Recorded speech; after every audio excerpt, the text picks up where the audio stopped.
तो छत्तीसगढ़ में आज से साय सरकार का सुशासन त्योहार शुरू होने जा रहा है। ये 3 चरणों में आयोजित होगा। 31 मई तक सुशासन त्योहार चलेगा। इसका पहला चरण आज यानी कि 8 अप्रैल से शुरू हो चुका है, 11 अप्रैल तक चलेगा और इस दौरान आम जनता से ग्राम पंचायतों और नगरीय निकायों के कार्यालय में सीधे आवेदन लिए जाएंगे। जो भी आपको परेशानी है, निकाय में जाकर के आप अपना एप्लीकेशन दे दीजिए। सुशासन त्योहार के तहत ऑनलाइन आवेदन पोर्टल और कॉमन सर्विस सेंटर के जरिए भी आवेदन भरे जाएंगे, यानी कि सिर्फ गांव और निकायों में नहीं बल्कि आप ऑनलाइन भी अपना आवेदन दे सकते हैं। प्रदेश के सभी ब्लॉक जिला मुख्यालयों में एप्लीकेशन देने के लिए समाधान पेटी भी बाकायदा रखी जाएगी। सुशासन त्योहार के तहत सभी प्राप्त आवेदनों की सॉफ्टवेयर में एंट्री होगी और फिर उसके बाद जो उससे रिलेटेड डिपार्टमेंट है उसको सौंप दिया जाएगा उस एप्लीकेशन को। फिर दूसरे चरण के तहत 1 महीने के अंदर जितने भी एप्लीकेशन मिले हैं उनका निराकरण सुनिश्चित किया जाएगा। सीएम विष्णुदेव साय सभी जिला कलेक्टर्स को निर्देश दे चुके हैं कि उस सुशासन त्योहार के तहत जो भी उनको आवेदन मिलेंगे उनका तत्परता से निराकरण करें। तीसरे चरण में हर जिले की 8 से 15 ग्राम पंचायतों के मध्य समाधान शिविर आयोजित होगा।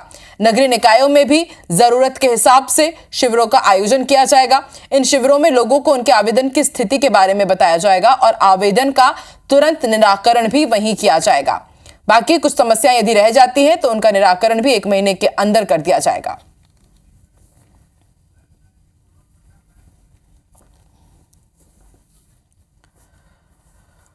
और सीधे रुक कर लेते हैं रायपुर से सौरभ परिहार का, हमारे साथ लाइव जुड़ चुके हैं संवाददाता। सौरभ, सुशासन त्योहार का आयोजन किया जा रहा है और जितना हमने खबर से समझाया है कि 3 चरणों में यह होना है। एप्लीकेशन लिया जाएगा, कलेक्टर्स को आदेश दिए गए कि 1 महीने के अंदर जो भी आवेदन है, जो समस्या है, उनका निराकरण करना होगा। लेकिन इससे पहले भी इस तरह के कई हमने देखे कि त्योहार बनाए गए हैं।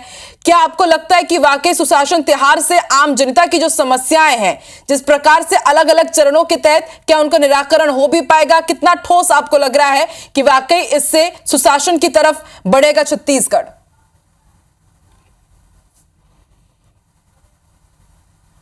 बिल्कुल, देखिए, छत्तीसगढ़ की बीजेपी सरकार को 1.5 साल होने वाले हैं और इससे पहले की स्वाभाविक रूप से बहुत सारी योजनाएं हैं जो अंतिम व्यक्ति तक पहुंच रही है और ऐसे में सरकार जानना चाह रही है इस कार्यक्रम के माध्यम से कि लोगों को और क्या कोई शिकायत तो नहीं है या लोग जो है और इसमें बेहतरी के लिए कोई सुझाव दे सकते हैं।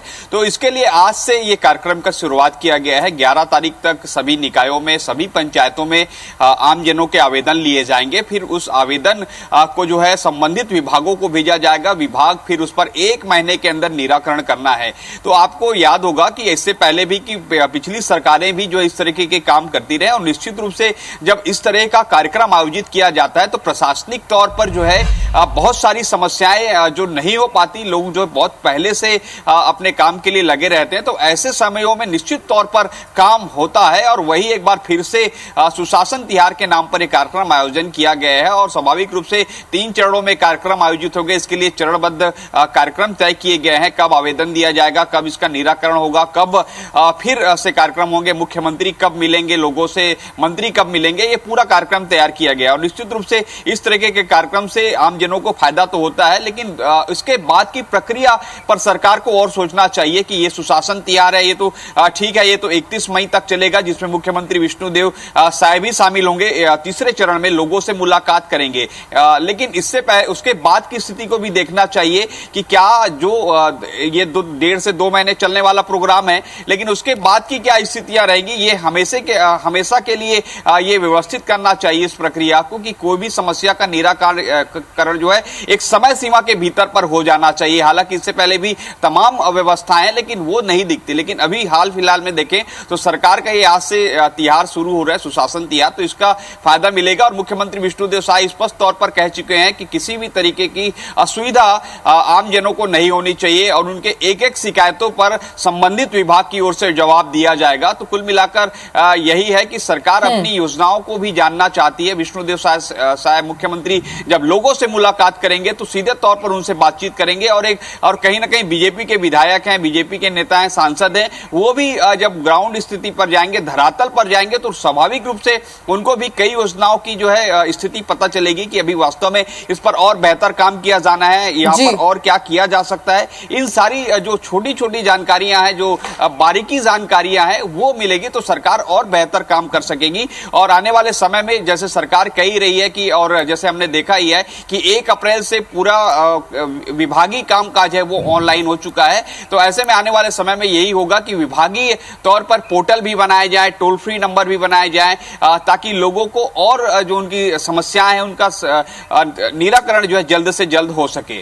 बिल्कुल सौरभ, और अमूमन देखते भी हैं कि सरकार की तरफ से योजनाएं तो काफी सारी संचालित की जाती है, लेकिन वो जनता तक पहुंच नहीं पाती है, क्योंकि बीच में शासन प्रशासन में इतने सारे लूप होल होते हैं कि जनता उसमें ही उलझी रहती है। लेकिन उम्मीद यही है कि त्योहार का आयोजन किया जा रहा है, सुशासन त्योहार का। वाकई छत्तीसगढ़ में सुशासन इस त्योहार के बाद और तेजी से देखने को मिलेगा। बहुत बहुत शुक्रिया पूरी जानकारी के लिए सौरभ।